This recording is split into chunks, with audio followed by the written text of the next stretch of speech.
नमस्कार दोस्तों, मैं मनोज मुसाफिर साहू नेशनल आवाज़ यूट्यूब चैनल पर आप सभी का स्वागत करता हूं।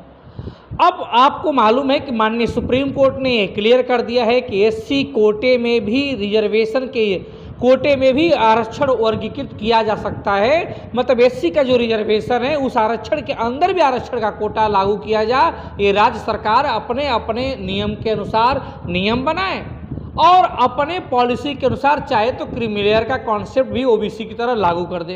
अब बात ये होती है कि ऐसी समुदाय का जो आरक्षण है ये कई भागों में बंट जाएगा। तमाम ऐसी जातियां हैं, जैसे एसटी समाज में जो आरक्षण का मुख्य लाभ है, लोगों का मानना है कि मिडिल के जाति के लोग उठाते हैं। बाकी एसटी की जातियाँ जितनी हैं, डोम हैं, नट हैं, तमाम घुमंतु जातियाँ हैं, वो नहीं पा पाती हैं।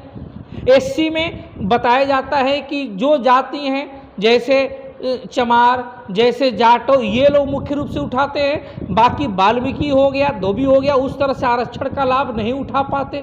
अब इस आधार पे माननीय सुप्रीम कोर्ट ने कह दिया कि राज्य सरकार अपने पैमाने पे, अपने आधार पे इस आरक्षण को वर्गीकृत कर सकता है और अपने हिसाब से पॉलिसी कानून बना सकता है।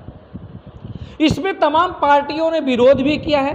भाजपा और कांग्रेस जहां पर इस मुद्दे पर अभी तक चुप है, लेकिन क्षेत्रीय पार्टियां जैसे लालू जी की पार्टी है राजद, तेजस्वी जी ने इसका विरोध किया है। चिराग पासवान की पार्टी लोजपा, उसने विरोध किया हुआ है। लेकिन समाजवादी पार्टी के धर्मेंद्र यादव, अखिलेश जी के चचेरे भाई ने पूरा मीडिया में आके इसका सपोर्ट किया कि हम लोग तो ये मांग कर रहे थे।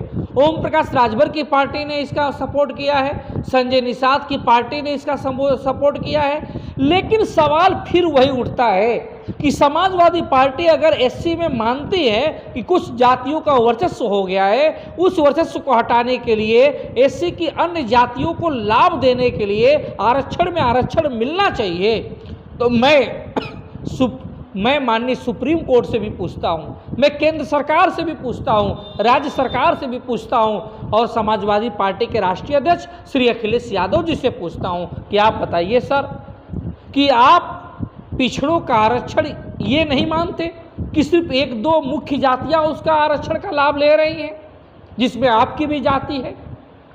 तमाम ओबीसी की और जातियां जितनी यहाँ पे है, मुझे बताइए, तेली, तमोली, लोहार, कोहार, नाई, बिंद, मल्ला, हलवाई, कांदू, कलवार, ये सब जातियां सर आपके यादों के आगे कहाँ टिकती हैं? वो खेती में टिकती हैं कि वो जातियां स्कूल, कॉलेज, प्राइवेट हॉस्पिटल खोलने में टिकती हैं कि वो जातियां दबंगई में टिकती हैं कि वो जातियां सरकारी नौकरी में आपके आगे टिकती हैं? कहाँ टिकती हैं? आप बता दीजिए। अगर आप मानते हैं कि 27% आरक्षण का लाभ सिर्फ एक दो जातियों को, यादव और कुर्मी विशेष रूप से मिल गया उत्तर प्रदेश में, अन्य जातियां जितनी हैं उनको लाभ नहीं मिल पाया, तो एससी से पहले तो मैं समझता हूं ओबीसी के अंदर वर्गीकरण होना चाहिए आरक्षण का। सामाजिक न्याय की रिपोर्ट डॉक्टर राघवेंद्र प्रताप सिंह के कमेटी में जो रिपोर्ट बनी थी, उनकी अध्यक्षता में वो रिपोर्ट माननीय योगी जी के पास है। क्या मुख्यमंत्री जी को नहीं चाहिए, माननीय योगी जी को नहीं चाहिए कि इस सामाजिक न्याय की रिपोर्ट को वो लागू कर दें?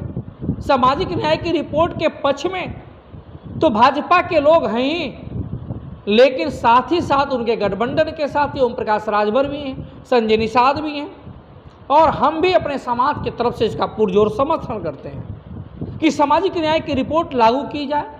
उस रिपोर्ट को लागू करने के बाद निश्चित रूप से जितनी भी ऐसी जातियां, गैर यादव, गैर कुर्मी ओबीसी जातियां हैं जो आरक्षण का लाभ अभी तक नहीं उठा पाए, छोटी मछली होने के कारण तालाब का जितना खनिज था सब बड़ी मछली खा गए, इनको भी हिस्सेदारी मिलने के लिए आरक्षण का वर्गीकरण जरूरी है, सामाजिक न्याय की रिपोर्ट जरूरी है। इस रिपोर्ट को लागू किया जाए। माना जाता है कि सामाजिक न्याय की रिपोर्ट को 3 भागों में विभाजित किया गया, एक पिछड़ा, एक अति पिछड़ा, एक सर्वाधिक पिछड़ा। पिछड़े के अंदर यादव और कुर्मी माने गए। 27% में वर्गीकरण के बाद 7% इनको रिजर्वेशन दिया जाए। अति पिछड़ा समाज जिसमें हमारी जाति आती है, तेली, कुशवाहा आते हैं, कोयरी, लोध की जातियाँ आती हैं, इन जातियों को 11% आरक्षण मिले। और जो सर्वाधिक पिछड़ा है जैसे राजभर, निषाद, बिंद, मल्ला, केवट, इन लोगों को 9% रिजर्वेशन मिले। 27% को 3 पार्ट में, 7%, 11%, 9% में विभाजित कर दिया जाए, जिससे कि आरक्षण का लाभ हर जाति को मिले और हर जाति के लोग का आर्थिक, सामाजिक और राजनीतिक और शैक्षिक विकास हो सके। ये जरूरी है। जब धर्मेंद्र यादव जी समाजवादी पार्टी अगर एससी कैटेगरी में आरक्षण के वर्गीकरण का अगर समर्थन करती है, सपोर्ट करती है, तो ये किस मुंह से ओबीसी के वर्गीकरण का विरोध करते हैं? मैं तो मांग करता हूं कि 2024 में जो उत्तर प्रदेश से भारतीय जनता पार्टी की हार हुई, जिसके कारण पूर्ण बहुमत की सरकार केंद्र में मोदी जी की नहीं बन पाई, उसमें इसी अति पिछड़े समाज का समाजवादी पार्टी की तरफ झुक जाना हुआ। हमारी जातियां जो भाजपा का कोर वोटर थी, इस चुनाव 2024 में खुले रूप से समाजवादी पार्टी इंडिया गठबंधन का साथ दिया और अपने समाज का सांसद जिताया सीतापुर से राकेश राठौर के रूप में, और भारतीय जनता पार्टी में अपने ही समाज के सांसद संगम लाल गुप्ता को चुनाव हरा दिया, क्योंकि उसको लगा कि इस इंडिया गठबंधन पीडीए की बात करता है, इंडिया गठबंधन पिछड़े की बात करता है, इंडिया गठबंधन निश्चित रूप से आने वाले समय में जातिगत जनगणना की बात करता है। इसलिए हमारा समाज भी खुले रूप से भारतीय जनता पार्टी का साथ नहीं दिया, और दिया किसका? इंडिया गठबंधन का। और यही कारण है कि इंडिया गठबंधन तमाम हमारे जैसे और जातियों के सपोर्ट से यहाँ पे भारतीय जनता पार्टी से आगे चली गई और पूर्ण बहुमत की सरकार केंद्र में मोदी जी की नहीं बन पाई। अगर उपचुनाव में भी यही हाल रहा, अगर उपचुनाव से पहले यहाँ पर योगी जी लागू नहीं करते हैं, या केंद्र में डायरेक्ट रोहिणी कमेटी की रिपोर्ट है, राष्ट्रपति के पास पहुँच चुकी है, राष्ट्रपति महोदया के पास पहुँची है, उस माननीय मोदी जी उस रोहिणी कमीशन की रिपोर्ट को लागू कर दें, ओबीसी का वर्गीकरण कर दें, पूरे देश में लागू हो जाएगा। उत्तर प्रदेश में लागू करना चाहते हैं तो योगी जी सामाजिक न्याय की रिपोर्ट को लागू कर दें, लागू हो जाएगा। अगर उपचुनाव से पहले ये लागू हो जाएगा तो निश्चित रूप से भारतीय जनता पार्टी विजय का पटाखा फहराएगी।